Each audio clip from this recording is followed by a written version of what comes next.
Welcome to Around the House, sponsored by Romac Building Supply. I'm your host, Don Magruder. If you like today's show, please go to aroundthehouse.tv and subscribe to our YouTube channel and our weekly newsletter. Now, if you're aware of HGTV or any other home improvement network, you've probably seen a lot of interior designers and decorators. That's a complicated issue, and a lot of mistakes are made by people who think they know, but they really don't know. Our guest today is Marilou Stones. She's the owner of Stones Design LLC, and she brings a common sense approach to interior design. It's a lot more to it than you think. Marilou Stones, how are you doing today?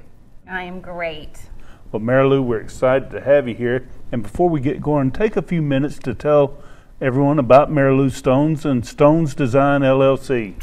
Well, I am a 32-year licensed interior designer. So I've been doing this a long time, and I love it. Marilou, it's very important that you have proper credentials and you're trained. A lot of people mistake interior designers from decorators. Explain the difference in the two, please. Sure. So I'm very proud of the designer application of it. To be licensed is like with any other degree. You have a degree, you sit for a test, you get certified, so to speak, and that allows me to do remodeling. It allows me to do commercial projects and move walls. And so like you said before, I do more than just pick color, although I can do that. I can move things around. So that licensure is, I do the building codes for Florida, so I'm very familiar with what needs to be done. And that's the important part.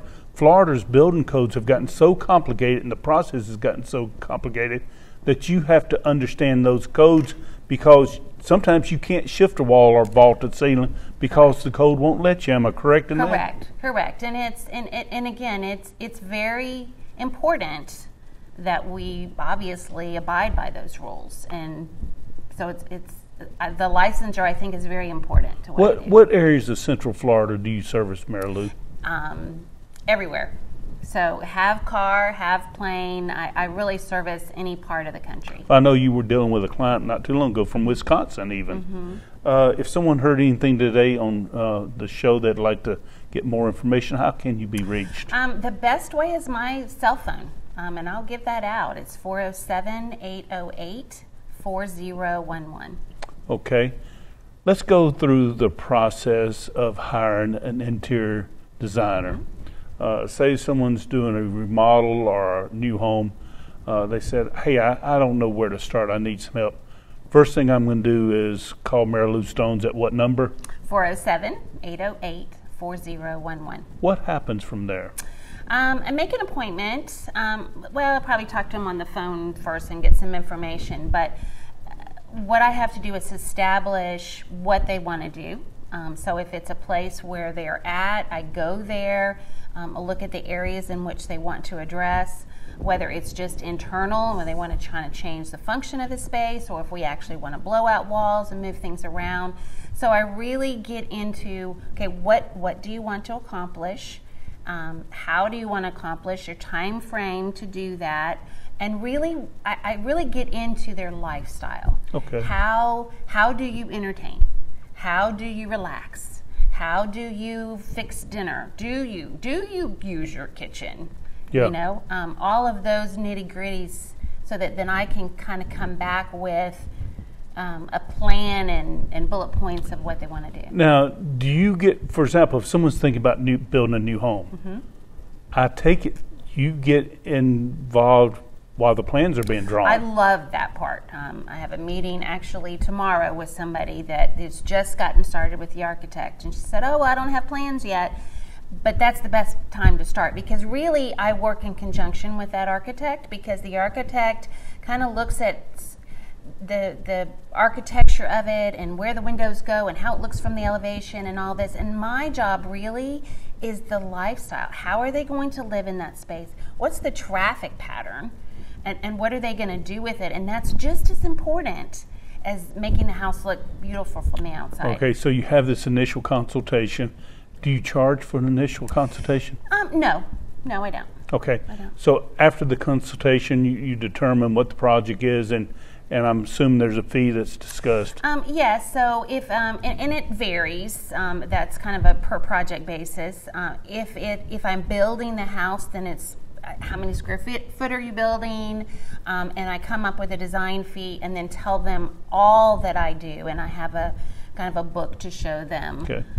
Of what that process leads and to. Then as the designer, do you take them from the start to the finish? 100%. Okay, so you're down to the nitty gritty. I am down to the nitty gritty. So if someone has a project in which they're doing and they need help from start to finish, you'll be that person. Yes, and I think that's important. I found something interesting. We talked earlier. You did a remote project. A family was living in Wisconsin, I think it was, building a house here in the Villages in Florida, and you sort of took them through the process. Do you find because of people move in Florida, that's a big part of your business? It is, especially if it's a vacation home. So if they're vacation homes, they do not live here. So they can be in the UK, they can be in New York, they can be in Wisconsin. And so a lot of that is done with, our iPhones have that little video chat on there. We do Skype, a lot of email.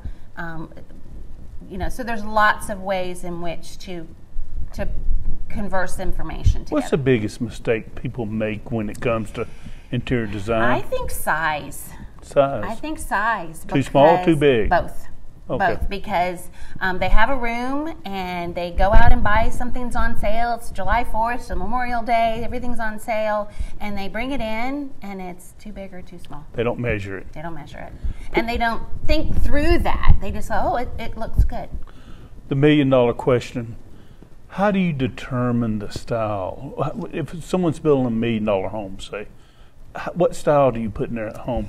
I kind of give them some homework as far as I look at where they're at presently, the type of furniture that they have, the type of house that they live in, because most people won't deviate too far from what they're comfortable with. And I ask them to start collecting pictures.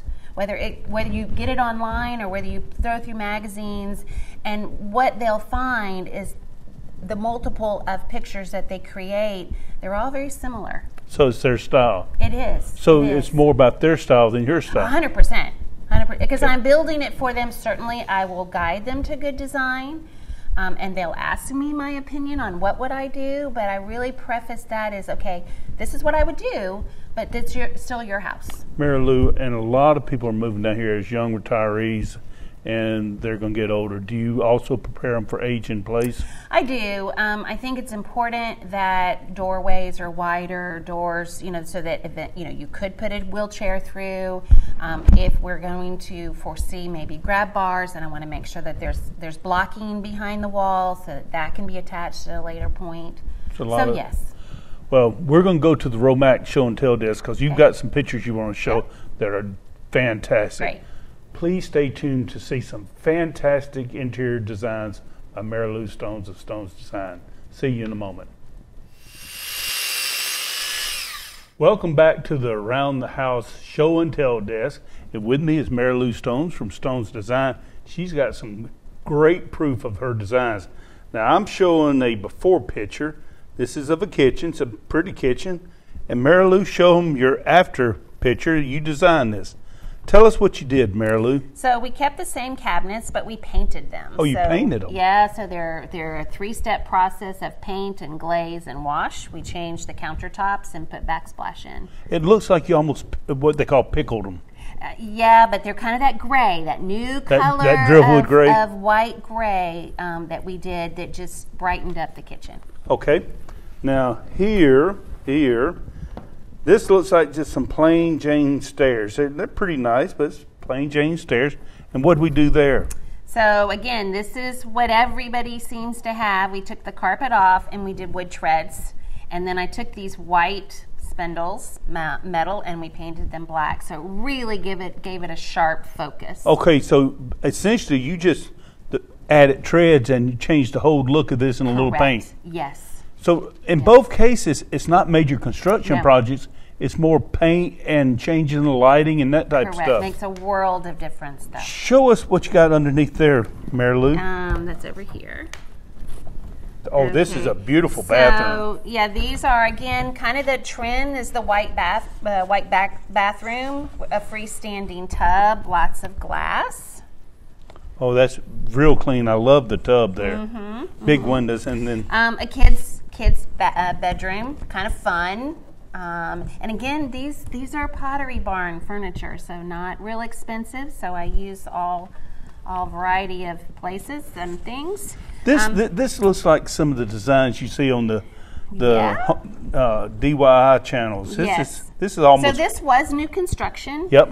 So all white cabinets again, but we've taken them almost to the ceiling, and then these are lit.